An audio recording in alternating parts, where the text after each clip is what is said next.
Of course, Mike Russell, though he's probably the best starter in the game. He starts off so well in every match, and Peter will have to really cash in on the initial openings that he gets. Peter, in the few matches that he's played before the finals, he has not cashed in on the opening frames, but he has played well later. Like we saw him play against Geet with that 610 and a 464 break, which he made in the towards the end of the first session and the second session. So Peter will have to be very cautious, but he's a great player. I've just seen him play in Adelaide, and he was fantastic in Adelaide, making breaks of 750 and 600 plus breaks. So he's capable of making big breaks, and this match would definitely be a match worth coming to watch for. Well, Devendra, how much of a difference will it make with the fact that Mike Russell was here on this table in the finals just a few days back against Pankaj Advani, Peter Gilchrist, a semi-finalist? Does it sort of weigh at the back of Peter's mind? Not really, because Peter has had a 4-hour game yesterday and he has produced his form on this table. The form that had actually deserted him, he had not got it during the league stages. He got this form back and he has played very well yesterday. So that should give him a lot of confidence going into this final. And I just wish that the final is a really good affair. Well, I'm going back to some of the records. It was in 1989 when the two of them met the first time in a WPBSA final, which Mike Russell 2-2-4-2 to Gilchrist 1-3-4-7, and after that it's been him. Now, fresh day today, obviously. Yes, Peter, I remember in Mumbai, in Leela, where we played the finals of the World Professional Championships, Peter Gilchrist beat Mike, and that was with a lot of consistency. He kept coming back with 170s, 200 breaks, and that is what he would have to rely today on. But Mike, once he runs away, he's very difficult to stop because he's so good at the floating wide at the top table. And when you were speaking of records, it just clicked in my mind that in '94, when I played the finals with Geet, we had 9 Englishmen playing in that championship, and 2 Indians played the finals. And this championship, we had 9 Indians playing, and there are 2 Englishmen playing the finals. So it's like a reverse coming up here. Well, it would be, I think, in proper perspective to talk about what you rightly said. Many sports which have been the domain of the English, and they taught us some of these sports. We seem now to be telling them, hey guys, you taught us, you're the gurus, but look here, we are good as well. Of course we are good. We have been, there's no doubt, the records prove for themselves. But I would just like to tell you that if this sport grows bigger, like it was in the 90s, and if we are able to crack in on some 5-6 tournaments a year in India, where the sport actually has the potential to grow, then you will have at least 4 or 5 players from England who are world class, absolutely world class, who are basically not playing because there's not much to play for. And that's the tragedy, because this kind of class, it has to be exposed in front of the people. Well, exposed in front of the people, that is what Devendra, who's been here many times, is saying. Ladies and gentlemen, good morning and welcome to the finals of the timed format of the Dr. D.Y. Patil Vidyapith Pune IBSF World Billiards Championship 2010 being played here at the PVC Hindu Gymkhana. 2 world champions will play for the title of Champion of the World. Let's now meet the players. Firstly, he is former World Billiards Champion, holder of the world record for the highest break from Singapore. Please welcome Pistol Pete, Peter Gilchrist.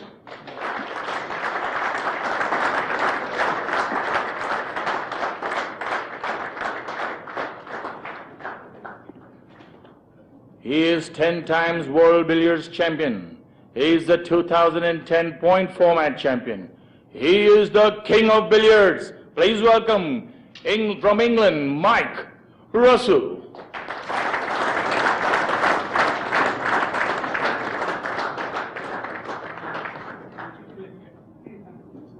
The referee in charge of the proceedings for the first session will be Irfan Mirza of India. I hand it over now to Irfan.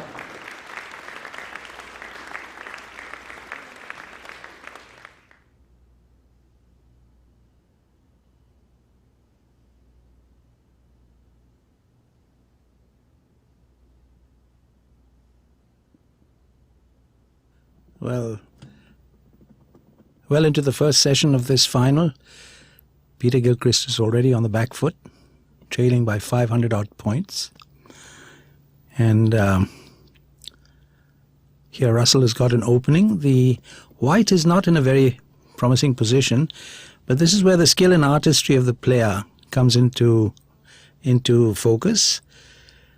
When he brings that white into play, and Russell has chosen to send the red for a cannon, and with proper maneuvering there, he can get the white into a position where he can hopefully open up for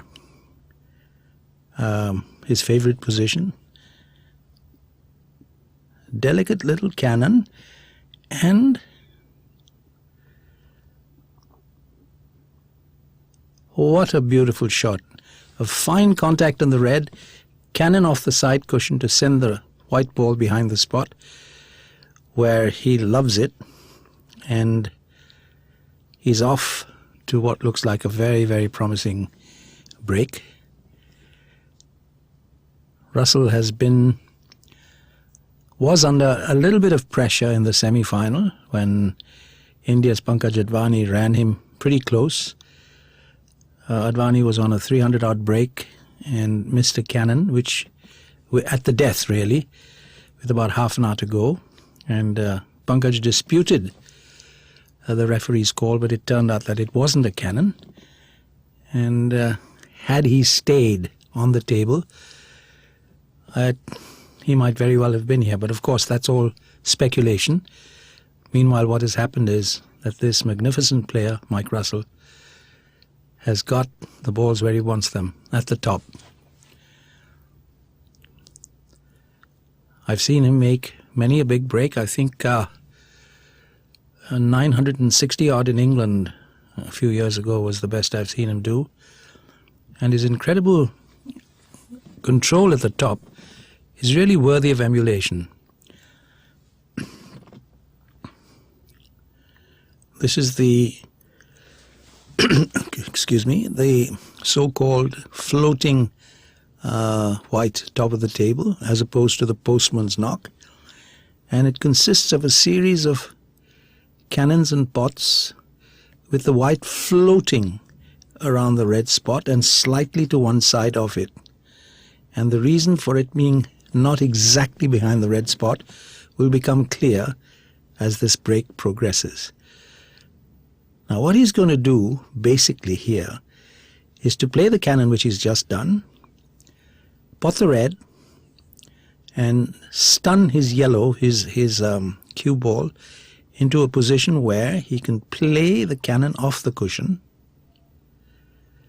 or another pot,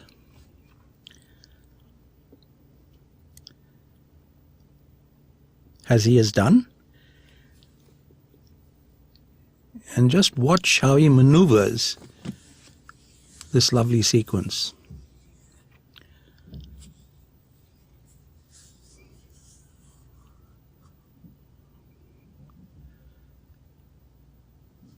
Pot red.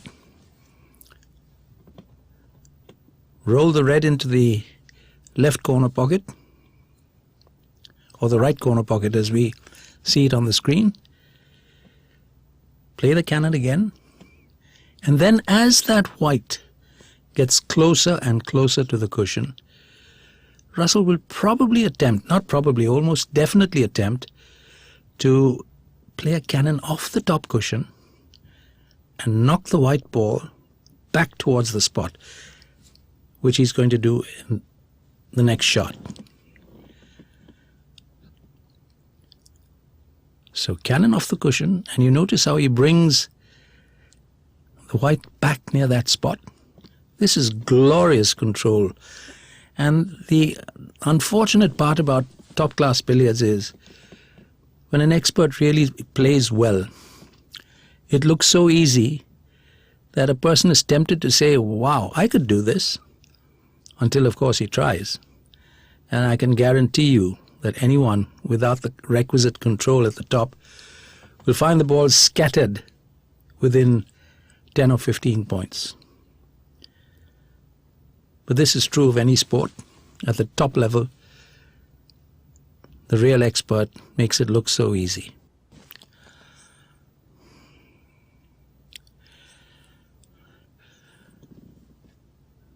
At virtually the blink of an eye, he's already at 79.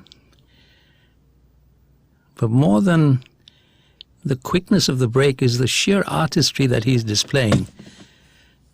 For those who play, they understand the kind of control that is required.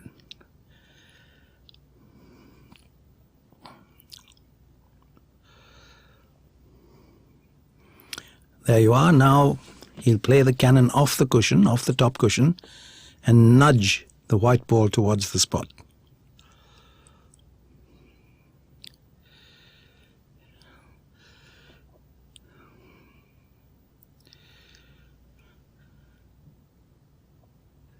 Mike has already made a 400-odd break in this final. So this particular championship has been notable for the number of big breaks that have been made.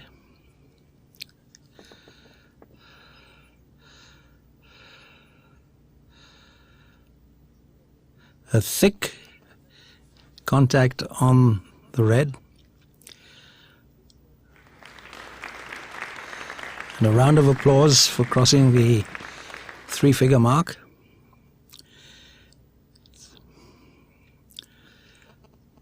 So the lead is increased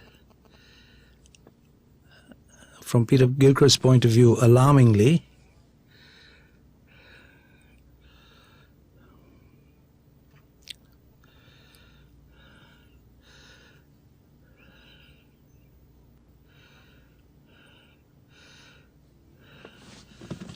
It's beautiful control. He's a little upset at the fact that the ball is come short of where he wanted. First crisis in the break, and let us see how he gets out of it. He'll have to play with the long rest, which is not easy.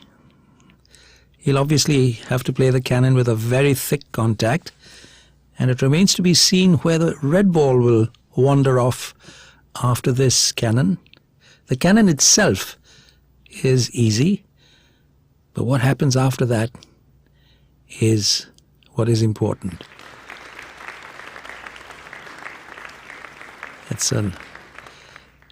He's got onto the right side of the red, off the white, I beg your pardon, and a little cannon here, possibly, here you see the replay. If the red had stayed a little closer, so it looks like he'll have to go back into balk, which he's done. So there'll have to be a little toing and froing before he can drop this red into a cannon position. Cannon itself, dead easy, but it is fraught with a lot of issues. He avoided a cover here, which is good. He would have been in a lot of trouble if the white ball had... Oh well, thin enough. So pot red and a cannon off the white to restore ideal top table position. Played with a lot of drag to make sure that the yellow ball doesn't travel too much. Beautiful. Ideal position. Now, the white ball is close to the red, and I have no doubt that in due course Russell will nudge it off that top cushion. He's getting there.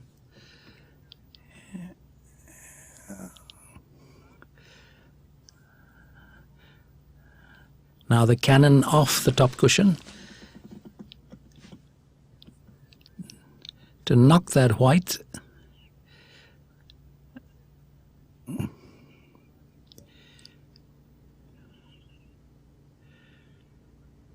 looks like he's not in ideal position. I think he's got a bit of an issue with the referee. Doesn't like the referee moving around too much. Okay, he's chosen, he probably didn't have the angle. He's chosen to play the thick cannon. And within a few shots, he'll be back in ideal position.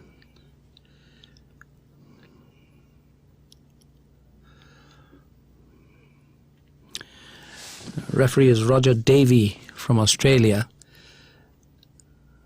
Adelaide, and he's received a little lesson in what a player wants at the highest level.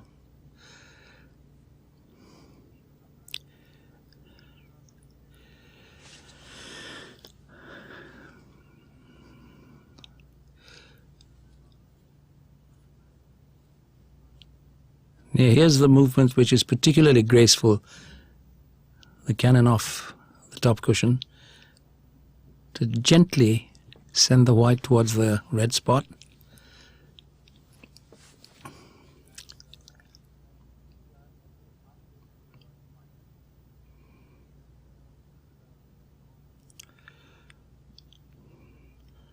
.160 of the best. And except for that little glitch with the long rest, this break has been purring along as smoothly as a Rolls Royce.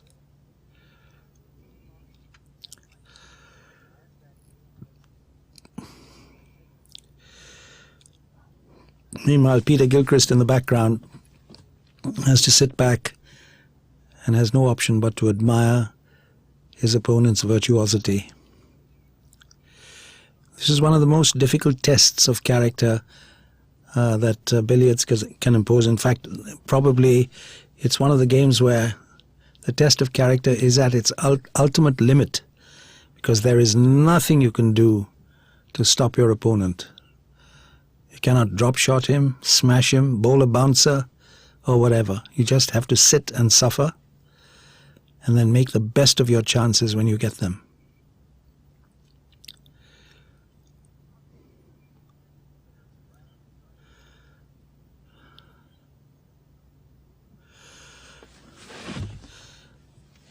The break reaches 181.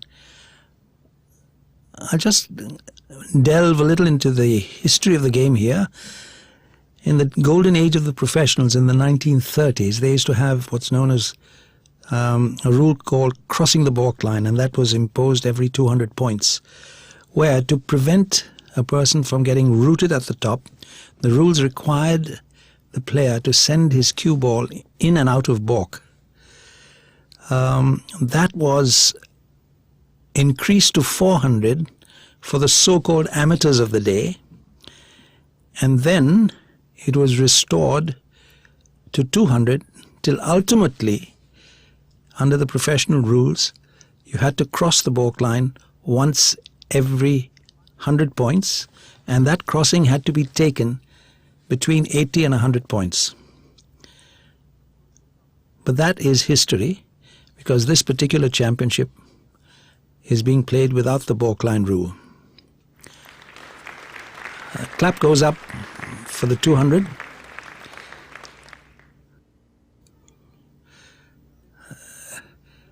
He's already made 4 double centuries, so this is his 5th, with signs looking very ominous for the hapless Peter Gilchrist. Peter Gilchrist reached the final at the expense of India's Geet Sethi, many times world champion, and he was aided by breaks of 600 odd and 400 odd, so he's been in excellent nick. But of course, his old mate from Teesside, Mike Russell, has not given him much of a chance to get his teeth into this match.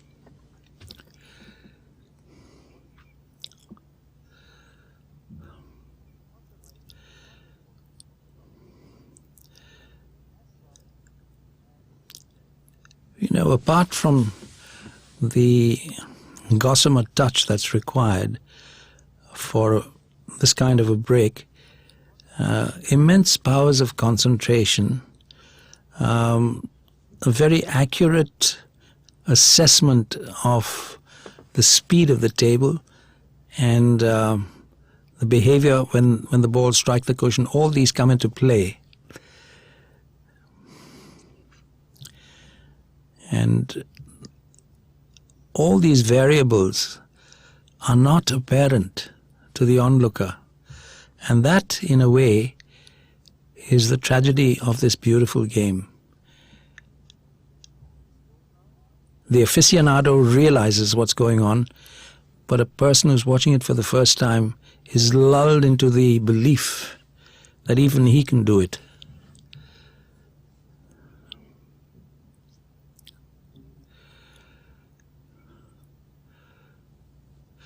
And one of the hazards when playing with such close tolerances is the fact that the conditions must be perfect. There's old Peter chewing his lip. As I was saying, the conditions have to be perfect. The cloth has to be free of all little particles of... Here's the shot again. Beautiful touch. The cloth has to be free of grit. Every now and then it is required to have a look at the balls and see that there are no blobs of chalk sticking to the surface, because that is enough to cause the ball to veer off the intended path and obviously force you into errors.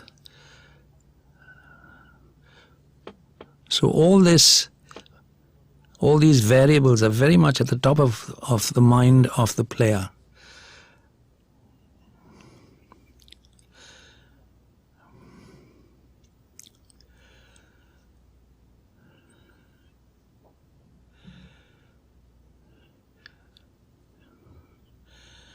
The lead is now over 1,300, and I dare say that,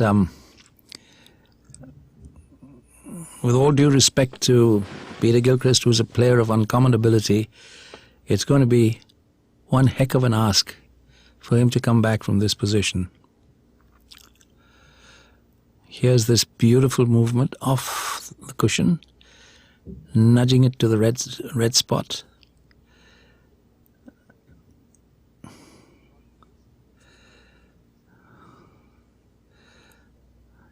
This is the very champagne of billiards, and those who are fortunate enough to be present here will be rewarded.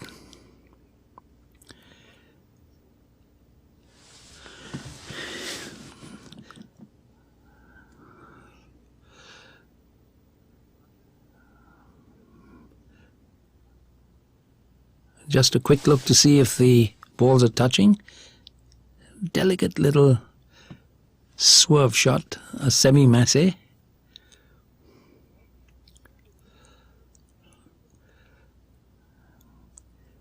There you are. Now followed by a pot to bring the cue ball into the position where you just saw it. Unbeknown to a casual observer, there's a whole array of strokes, a whole array of little recoveries that Mike Russell is doing as this break progresses now into the 300s. And there's the clap, and that's not exactly what he wanted. Not exactly what he wanted. And you notice that referee Roger Davey cleaned the red ball with his glove.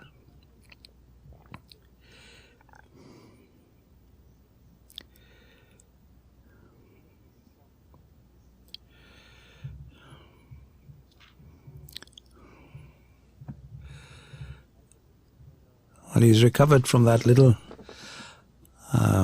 blip. Unfortunately, the camera didn't show us what exactly happened. But the point is, he's recovered and back in full command.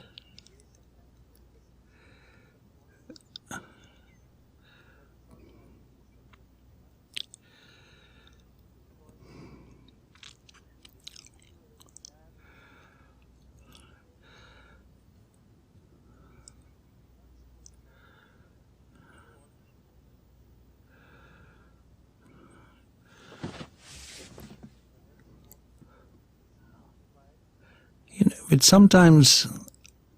sometimes wonder what mayhem Mike Russell would have wreaked on his opponents if the long games were the order of the day. Unfortunately for him, and indeed for billiard lovers, the longer format of the game has been fallen into slight disfavor. And if he had the same opportunities to play long games as, let us say, I did or Geet Sethi did, the imagination boggles at what he could have achieved.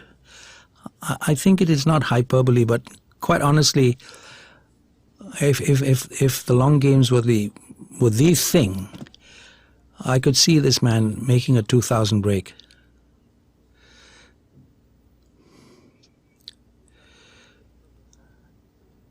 However, that's all speculation.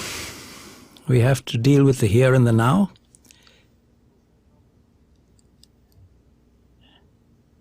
And the here and the now says that he's reached 345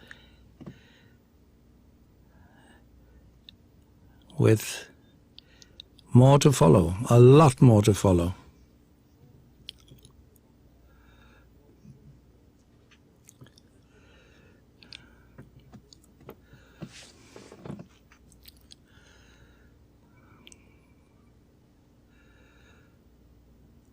Peter Gilchrist shifting a bit in his chair. There's not much else he can do, poor man. However, at this level, you've got to be prepared to take it as well as dish it out. And I'm sure that if Peter gets the chance, he will strike back with all the force at his command. And it's considerable force, I can tell you. Gilchrist is no mug, which is obvious since he's reached the final with a stunning display of break building en route.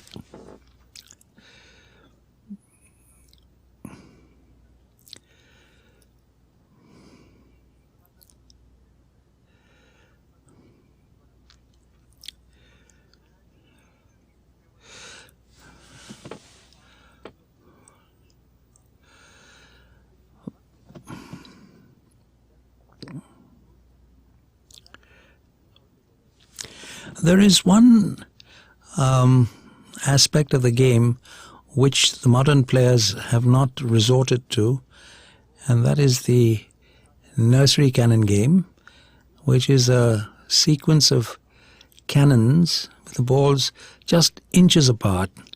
That is a delicate art which, for various reasons, has not really caught on in this day and age. It's the quickest way of scoring.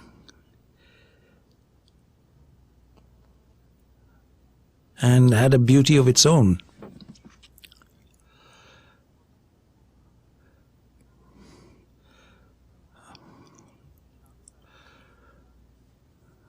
Beautiful control. Once again, exact assessment of the strength of the cushions, the way the ball bounces off it.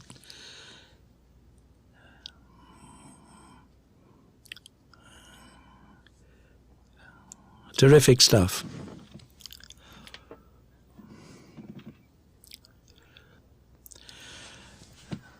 There have been, in the modern era, especially in the last decade or so, there have been several players who have been really big break players. Mike Russell's name, like Abu Ben Adam, leading all the rest. The others, of course, are players like Geet Sethi, Peter Gilchrist and Chris Shutt, the 6'5" lad from the tee side, who unfortunately, and there's the clap for the 400, Chris Shutt, who unfortunately has been lost to the game for various reasons. It's a pity that professional expertise of this excellence is not able to find the economic benefit from excelling at the sport.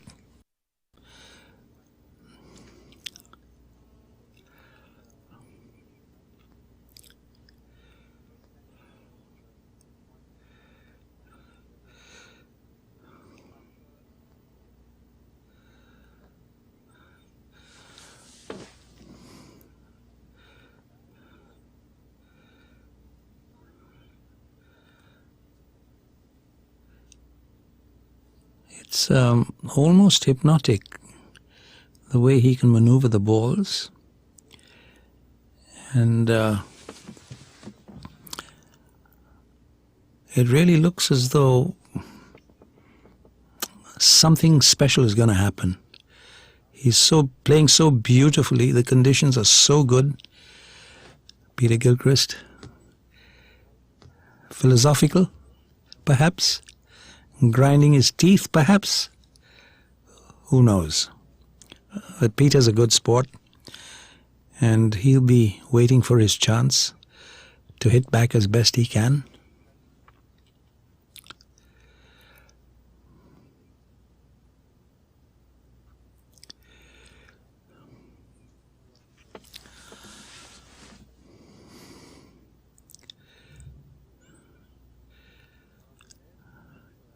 Tremendous concentration to keep this break going without straying out of position. It is really remarkable.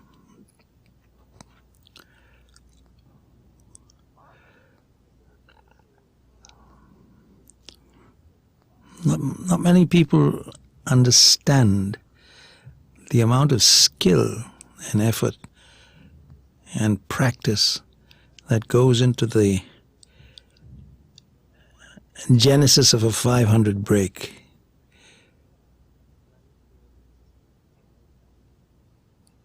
It denotes a lot of hard work, a lot of study, a lot of belief, self-belief, a lot of experience, a lot of determination,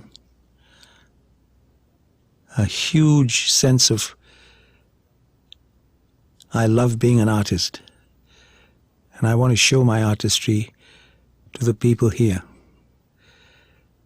That is what it's all about, glorying in the ability to show what you're capable of.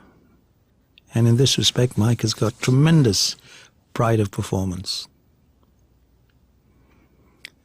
455, and now a lead of more than 1,500 points.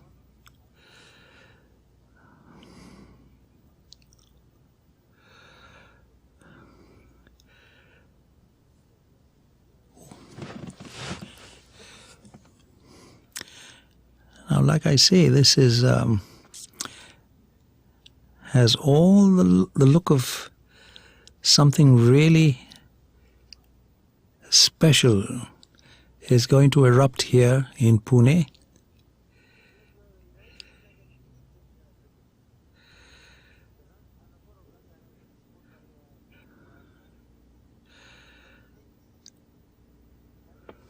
Since the balk line rule has been abolished, I would like to venture to suggest that we could be seeing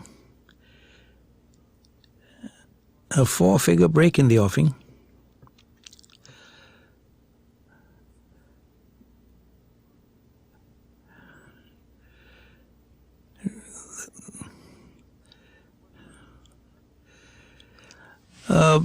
Mike's best break in practice is, I understand, in excess of 2,000. And considering that was made in England, it's pretty remarkable, because in England they don't have people to fetch and carry the balls like we do in India. And it has been one of my beliefs that in that respect Indian players are lucky. They have markers or employees who hand the balls to them during practice. Whereas when you practice in England, you have to fetch and carry the balls yourself. It makes solo practice, which is essential for this game, that much more difficult. And it requires tremendous moral fiber to do what you're supposed to do on the table, which is practice, practice, practice till your back breaks and then start again. That is what Walter Lindrum used to say, one of the greatest player, the greatest player to have wielded a cue. There's the clap for the 500 break. My goodness. Can we say this is the halfway mark? Certainly looks like that. It's not the done thing for a commentator to express a view on what might happen. There's a beautiful shot with a played with a lot of right side to check it off the cushion. Now these little touches, as a player I'm aware of it, but as a spectator, unless you're a player yourself, you don't realize that there's a subtlety there which is lost on those who don't know what's going on.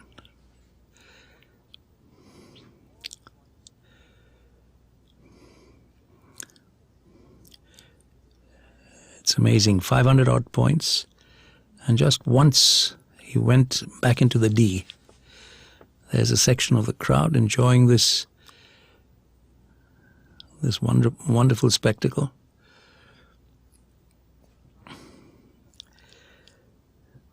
You know, it is said that billiards at this level, the long format, belongs to a more gracious, easier living age, where people had plenty of time to do what they had to do. And the modern tendency is for short, sharp, quick, instant satisfaction. The same kind of criticism that's been leveled against Test cricket, but for those who know, Test cricket, like billiards, is the ultimate test of a player.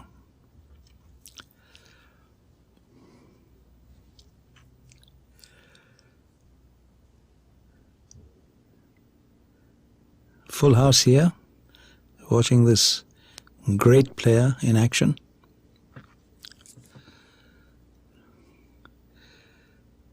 The conditions here have been very good. The hospitality, as usual, extraordinary.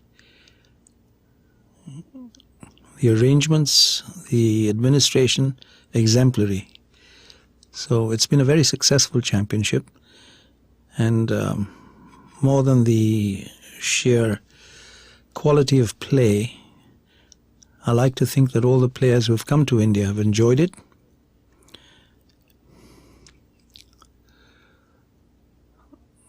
Now, yes, that's good. Referee Roger Davey making sure that he cleans the ball.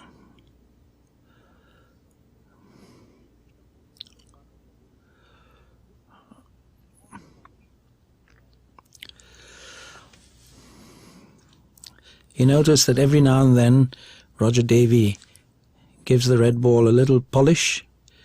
Very important. And very often, it's not happened so far, but very often you'll see a player stop in the middle of his break and ask the referee to clean his cue ball.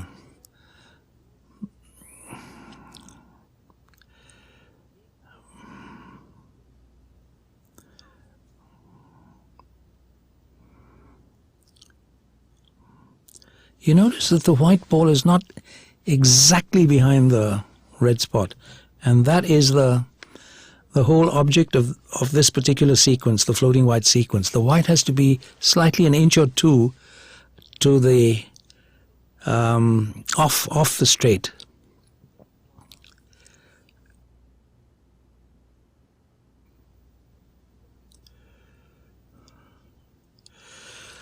See, now there's another little subtlety.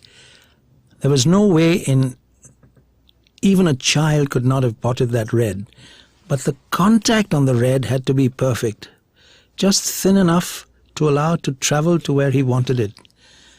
If he had hit it too thick, for instance, it would not have been in prime position. So, like I say, these are the little subtleties that occur during a break which a player is aware of, but the spectator cannot be, unless he himself knows how to play.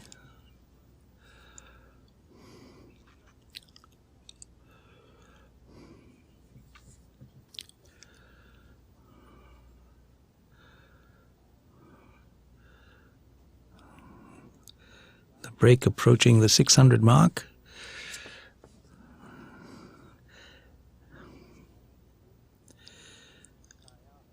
He's cruising along at the rate of perhaps 5.5 minutes 100.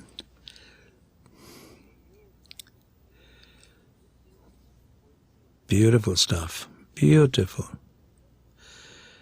Cannon off the cushion. Knock the white towards the red spot.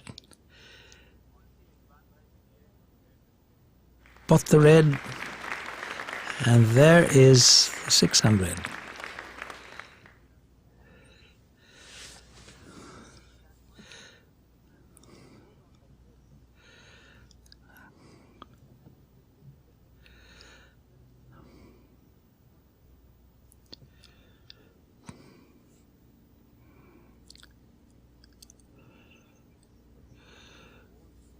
The highest break so far is 774 in this championship. And there's every hope that that will be crossed here.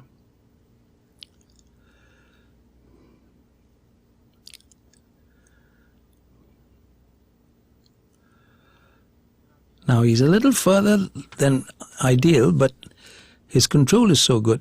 There you see the break. His control is so good that he has no problem retaining position. Ideally, you want to be about a couple of feet away, 2 or 3 feet away max from your work. The closer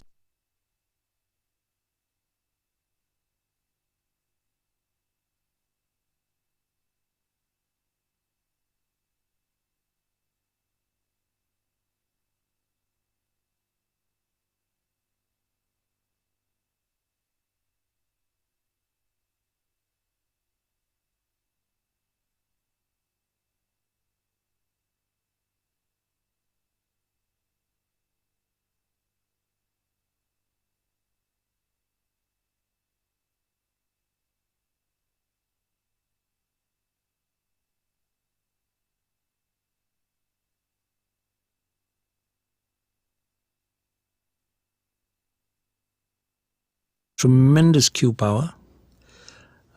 He's got excellent potting. In fact, really the full Monty. Terrific player.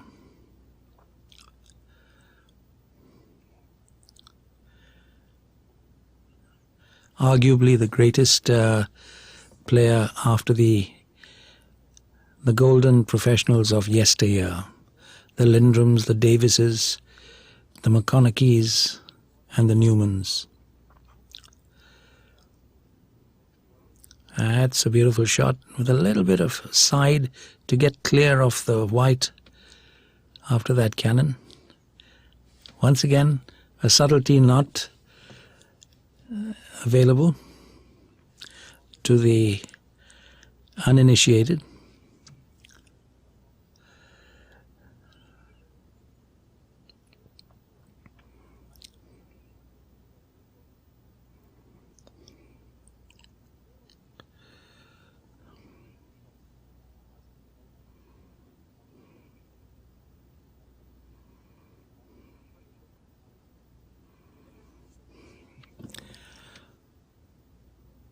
as I've mentioned before,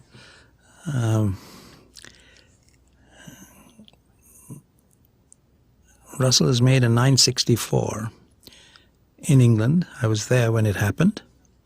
He was very unfortunate to miss the 1,000, but could we see it happen here? Could he make up for that little gap in his very impressive CV? 774 by Russell himself is the highest so far.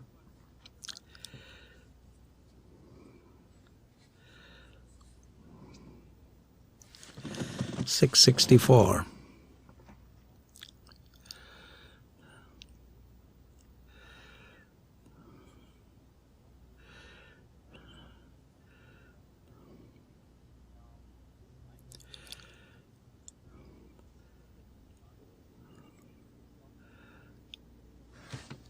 His concentration hasn't wavered for 1 second. The lead now 1,700 odd, and it certainly looks like Peter Gilchrist is probably going to go down in flames. No disrespect, of course, but not only is Russell on a break, but should he miss at some stage, he'll be back like a tiger to take advantage of the next opportunity. So certainly the signs are becoming more and more clear as each minute goes by, that Peter is staring at the barrel of a gun, down the barrel of a gun.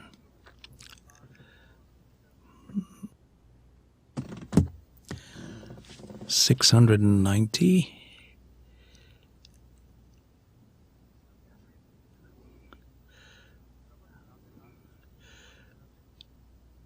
For the last 600 odd points, 500 odd points, there's not been a single glitch, not a single hiccup. The only hiccup which I can recall being that shot with a long wrist, which he negotiated beautifully as the applause rises for the 700. 300 more, is he going to do it? I'm sure that he wants to. Like I say, he's got tremendous pride of performance. He once told me when I was talking to him, he says, after a few hundred points, he's had no option but to go back into the D. Now let us see the level of control. He will be maneuvering for one of two things, either to bring the red for a drop cannon or play for a pot red. Now the red has gone down too much, so the only thing he can do is to play what's known as a short Jenny, a delicate shot, which he gets without any problem.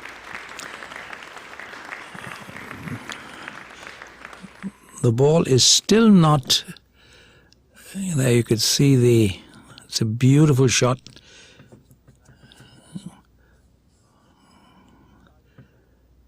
And it's Peter Gilchrist looking on in a resigned fashion. And there's the pot. And back at the top. Beautiful stuff. So he's negotiated that little straying away from the top with a great deal of ease, and he's back to where he belongs.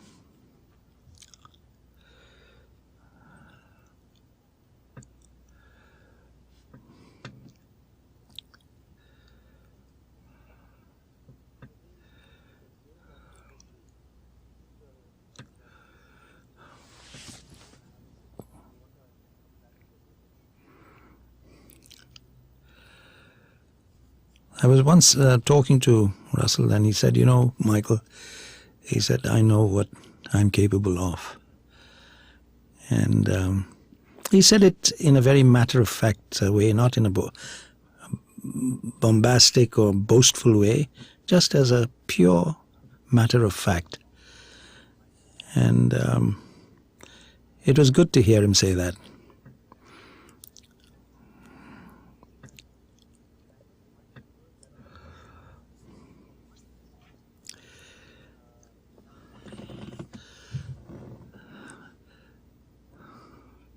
Amazingly, when he practices, he concentrates a lot on red balls, long losers, playing the red again and again. And that has given him the kind of fluency, the surety, the certainty of the basic shots, the certainty of getting the basic shots. And then, of course, his skill is honed at the top by extensive periods of practice at this particular sequence. So red ball is the basis. There's a just made it. Like I say, red ball being the basic exercise, followed by extensive periods of practice at the top. 761, just 13 away from his own best in this championship.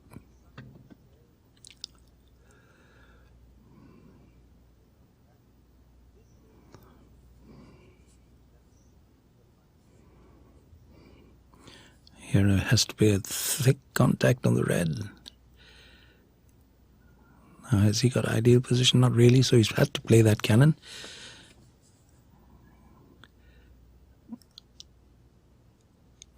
Little stun pot.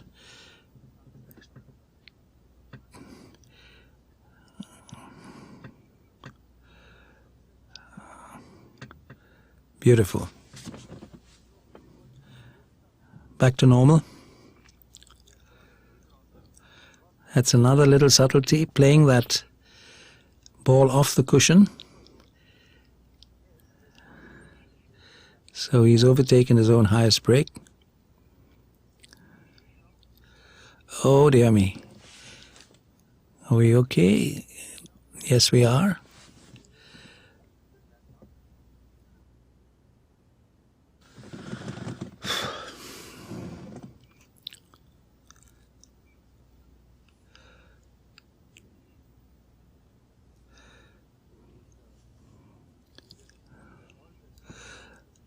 So he asked the referee to clean the area around the red spot so that it doesn't get clogged with little particles of chalk or whatever. It's getting increasingly critical as he approaches the 4-figure mark.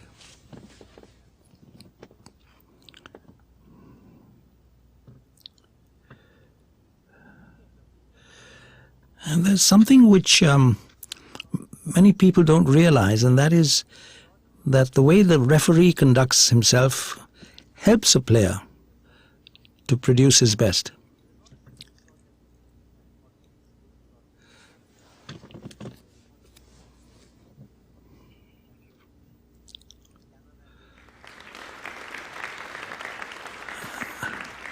There goes the clap for the 800. 200 more, my goodness. Is Pune going to be a party to one of the great breaks of the... My God Almighty. That is a tough shot for any player. I don't care who he is. And he pots it with supreme ease. And played it at a reasonable pace, so obviously he's right in the groove. That's probably one of the best shots of the break.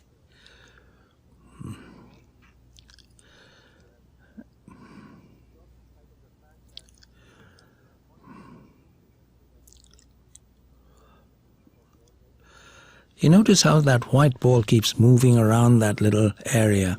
that little zone behind the red spot.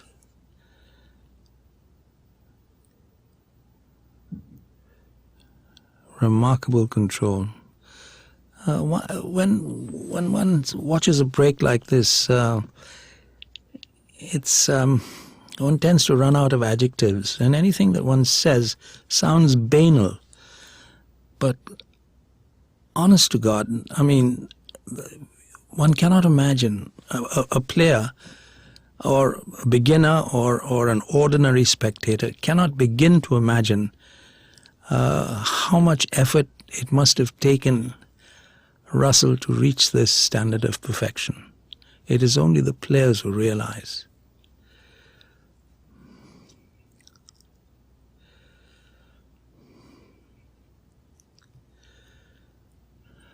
Oh dear, Roger Davey almost came a cropper there.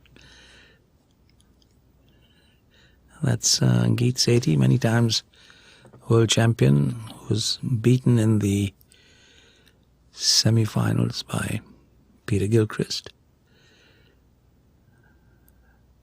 Geet, another great player.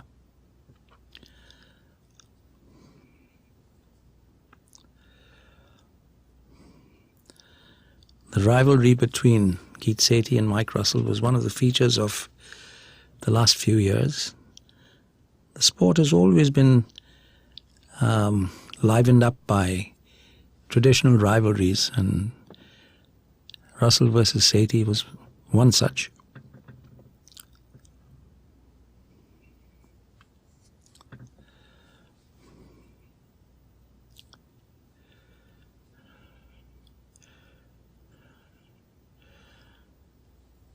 The highest break recorded in the modern era is 1-3-4-6, if memory serves me right, by Mike Russell's opponent this afternoon, Peter Gilchrist. That was done in New Zealand.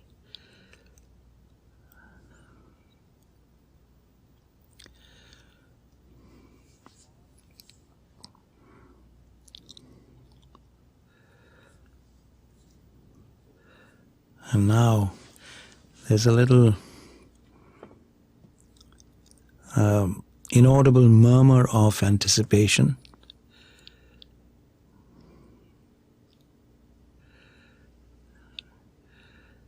.862.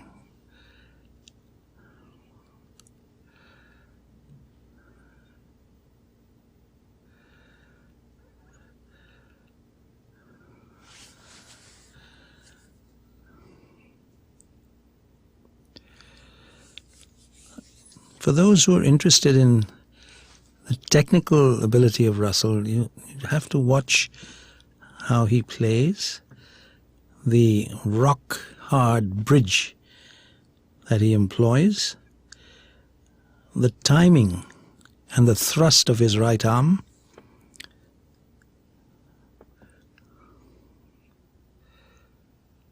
slight pause on the backswing, which I've often said is like a tiger crouching before he leaps.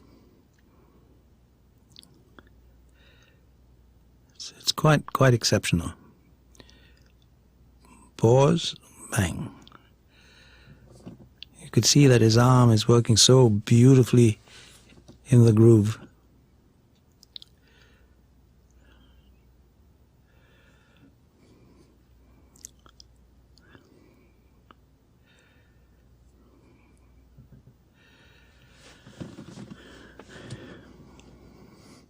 There's no sign of fatigue.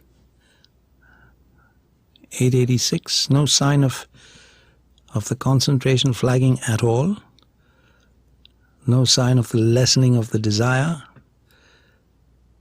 All the ingredients in place for a massive one.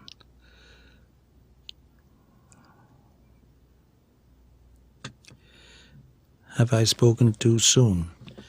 Well, here's another little semi-massé. Beautifully done. Beautiful, delicate little shot. Beautiful.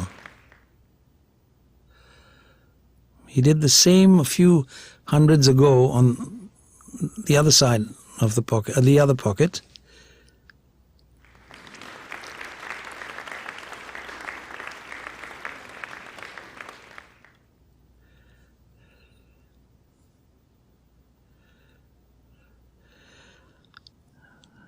900 odd.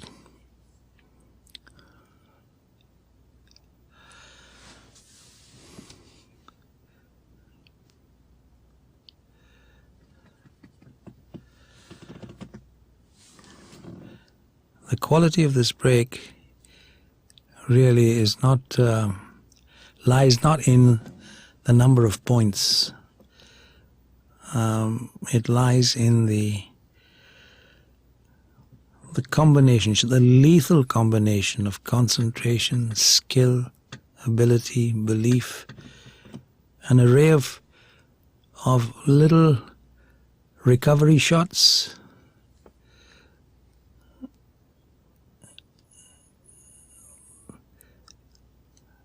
It's been a remarkable combination of many factors.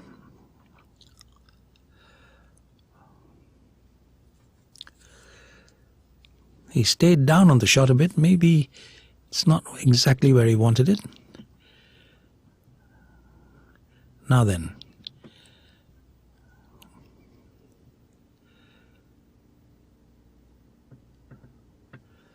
Okay.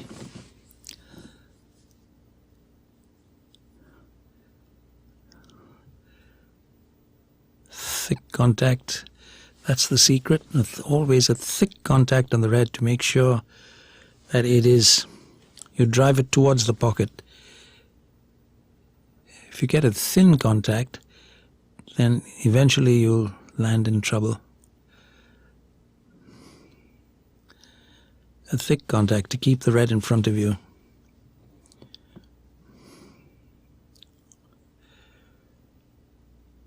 .936.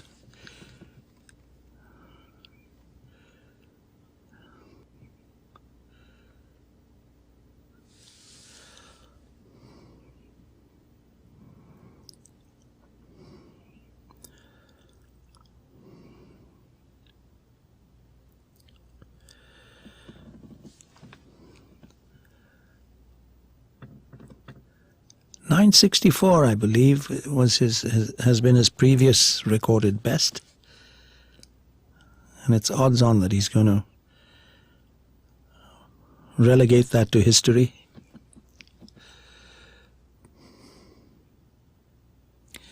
.947, 53 more.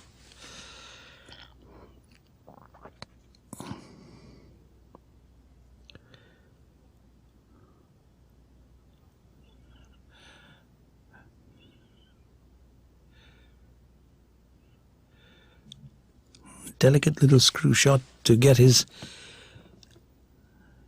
cue ball in ideal position. Beautiful stuff. Beautiful stuff. Inch perfect perfection. Inch perfect execution.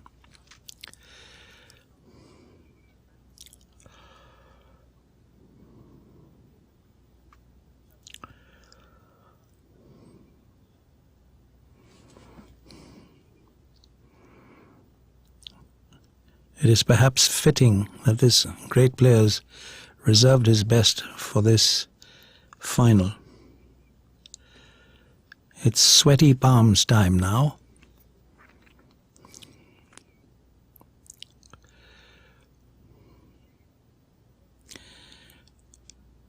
.967. So he's passed his best, recorded best. 970 of the best. Come on, Mike Russell. 28 more.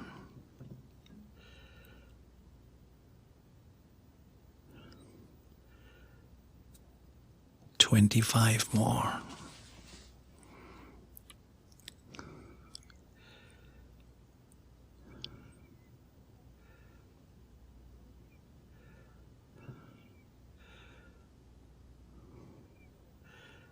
$980.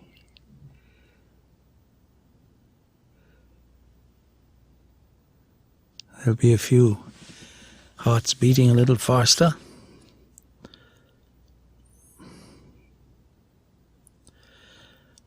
$15 more. Come on.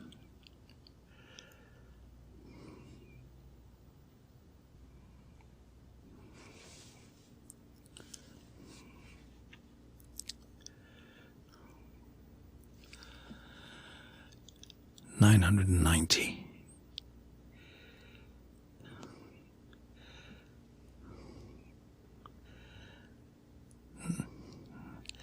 Well, I think he's appreciating it. Peter's a good sport.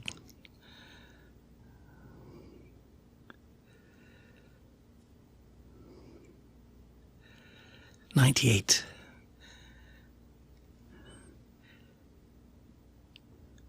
And that is the magic 1,000 by Mike Russell of England. The whole auditorium erupts with applause. Peter Gilchrist with a wide smile of appreciation.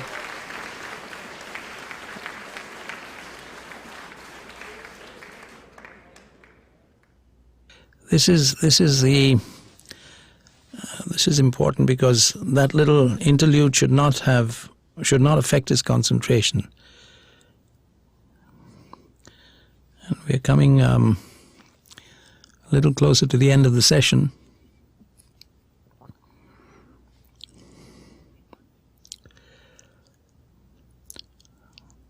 Perhaps the next milestone will be 1346, which is Peter Gilchrist's best.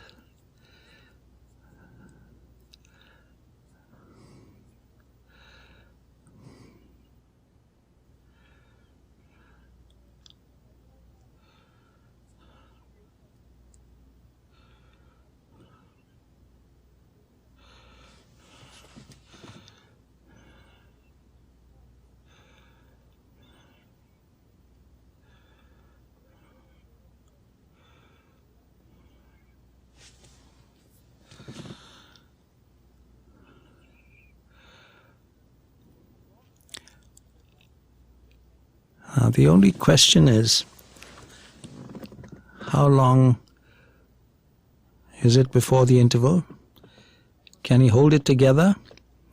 And more importantly, after the break, will he come back like a giant refreshed? It cuts both ways. It could be the player refreshed or superb concentration broken. We shall have to wait and see.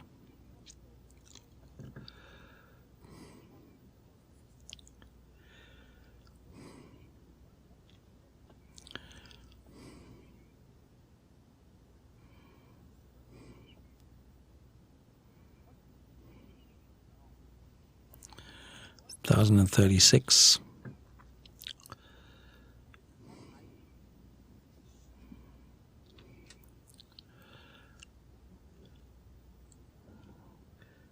Minutes ticking away.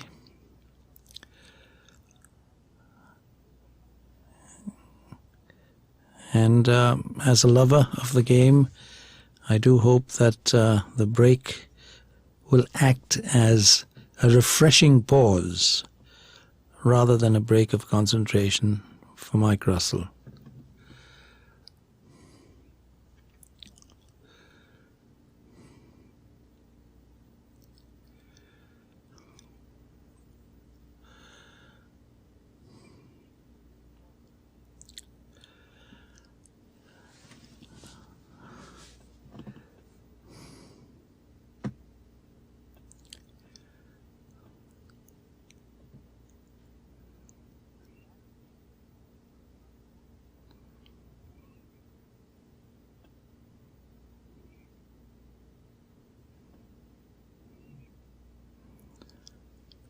$1,060. And that is the bell which signals the end of the session with Russell on 1057. Sorry, I thought it was 1060. And it is. It's 1060 unfinished. Perhaps every single adjective would have come out. 1060 and unfinished. Gosh, I'll tell you, that's a marathon. Before I obviously talk to a gentleman who's been at the thick of affairs over the last 2 weeks, I am obviously tempted to talk to Mr. Geet Sethi, the man who of course has been there for 20 plus years, and straight away, Geet, stupendous words from the Webster's dictionary, I think, would fall short today.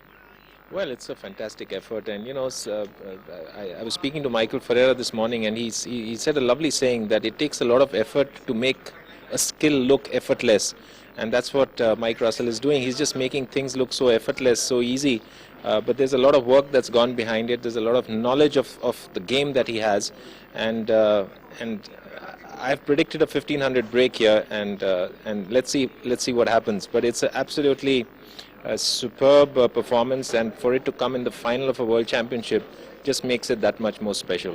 Well, Geet, also the fact that today is his day, so I'm not going to talk about Geet Sethi, the sportsman from an Indian perspective, but he's been going on for well over 25 years now, and what's in him that he keeps on clicking and going away? He won his first world title, the professional title, in 1989. So you're right, it is 21 years that he's virtually dominated the sport, and he's got a deep, obviously, desire to play at the highest level. But I think what differentiates Mike is also his pride of performance. Whether he's winning, whether he's losing, he has a fierce pride that he needs to play the best that he can play, and really that's what keeps him going. He's in my opinion, he's undoubtedly the best modern day Indian, the best modern day player in the world, and he's got no parallel. Just one quick question. Viewers on Doordarshan are watching this live. I think this is coaching by itself for them today, isn't it? Oh, undoubtedly so. It's classic billiards, it's precise billiards, it's meticulous billiards. It is billiards played with, it's artistry actually at its very best. Well, Geet, from your perspective and Indian perspective, all that I'd like to say on behalf of everyone out here, you keep going. You've done the nation proud, and we really appreciate that. Sure, thank you very much, but this is about Mike Russell, yeah. Well, there you are, the modest Geet Sethi, that he is talking this about Mike Russell. Yes, it is surely about him, but the stage is then set, I think, for something epic coming up. Well, we've got a gentleman here. How can you leave him out with this record set? I did say that we're going to wind it up here, but, well, gosh, this is, I've got two big guns out here, but certainly he's the man who is the big gun. Tell me, 1060 and going strong, I think that smile on your face tells the story. Yes, it was absolutely tremendous, terrific control. Certainly one of the best breaks I've seen. I've seen Mike make a 960 odd in England, and he was very unfortunate to miss the 1000 then. But today it's been, all Mike Russell. Fantastic.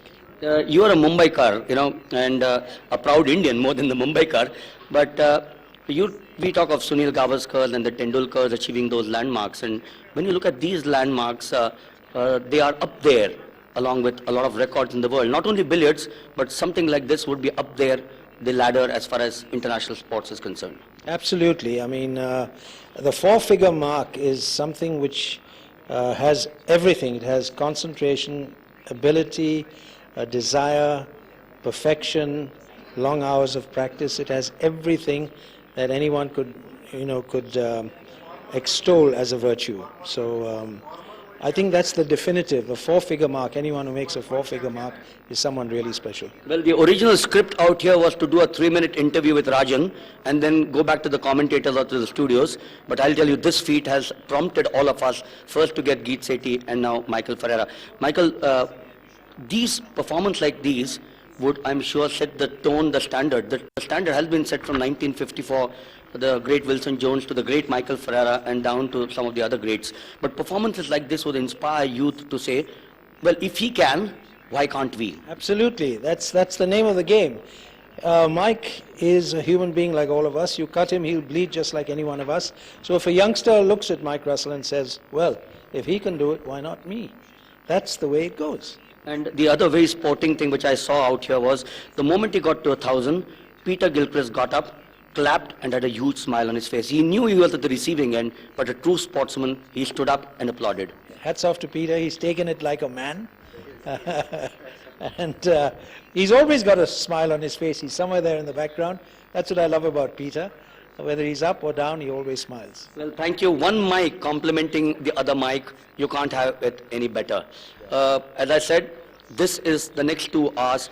Just 2 hours to go, and I think the writing is still not on the wall, because this match will, from here on, perhaps from a spectator point of view, could start reaching dizzy heights. Well, let's look at it this way.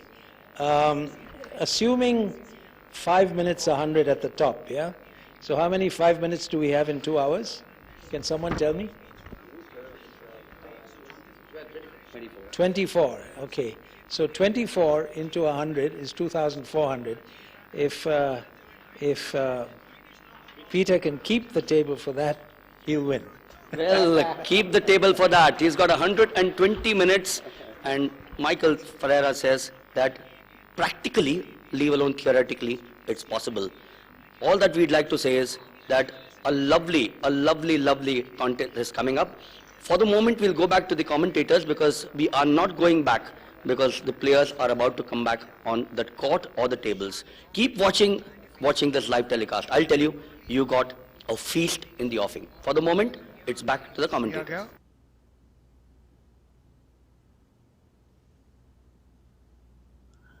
Here's the hero of the day, Mike Russell, coming to continue his break, which was 1,060 at the interval. Now has he come back with greater determination than ever?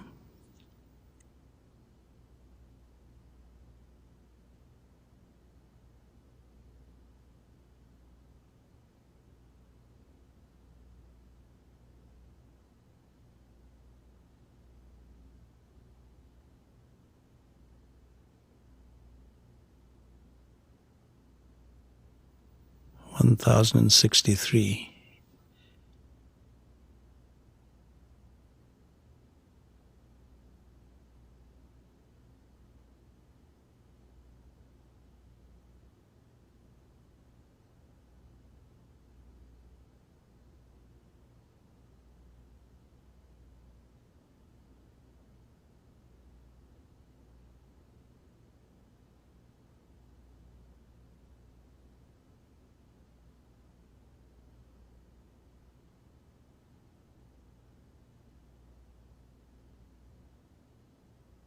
This 1,000 break actually is a fitting reward and a jewel in the crown of Mike Russell, because it would have been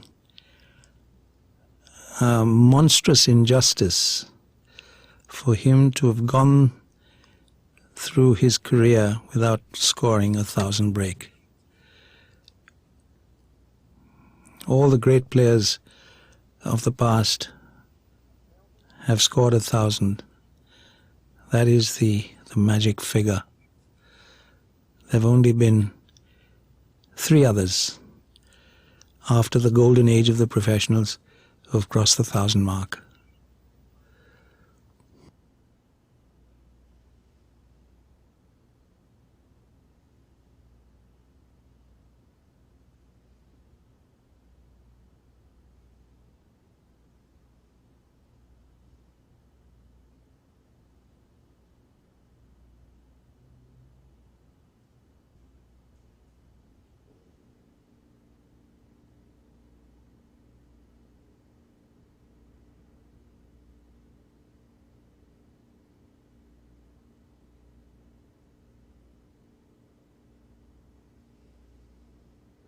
The break flowing on like Old Man River just keeps rolling along.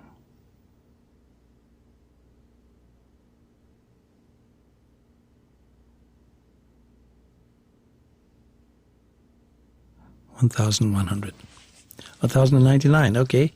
Thanks, Roger.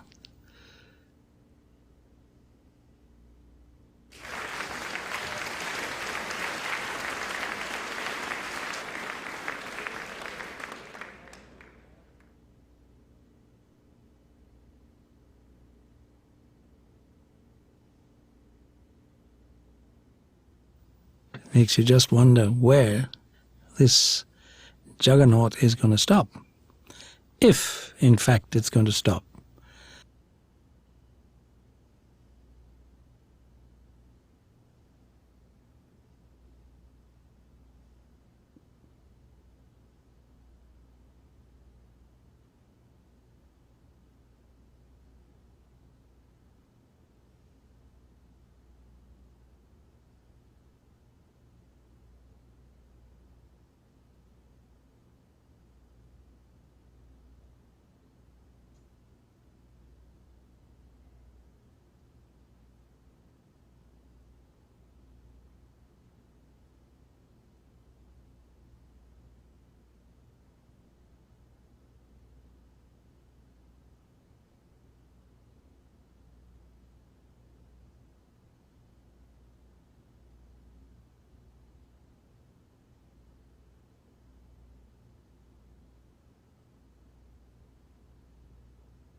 A little grimace there.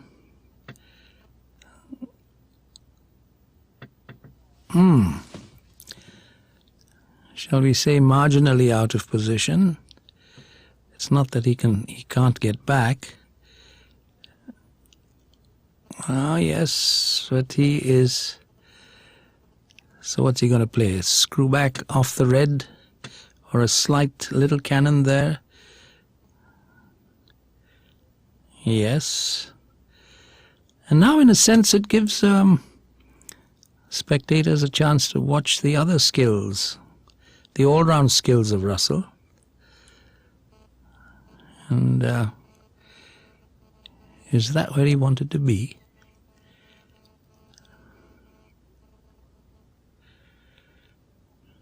Okay. From where I'm sitting, it looked as if that in-off was a touch more difficult than it appeared.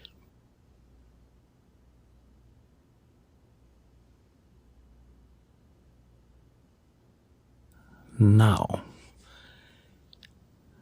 what are the options? Screw back into the right corner pocket,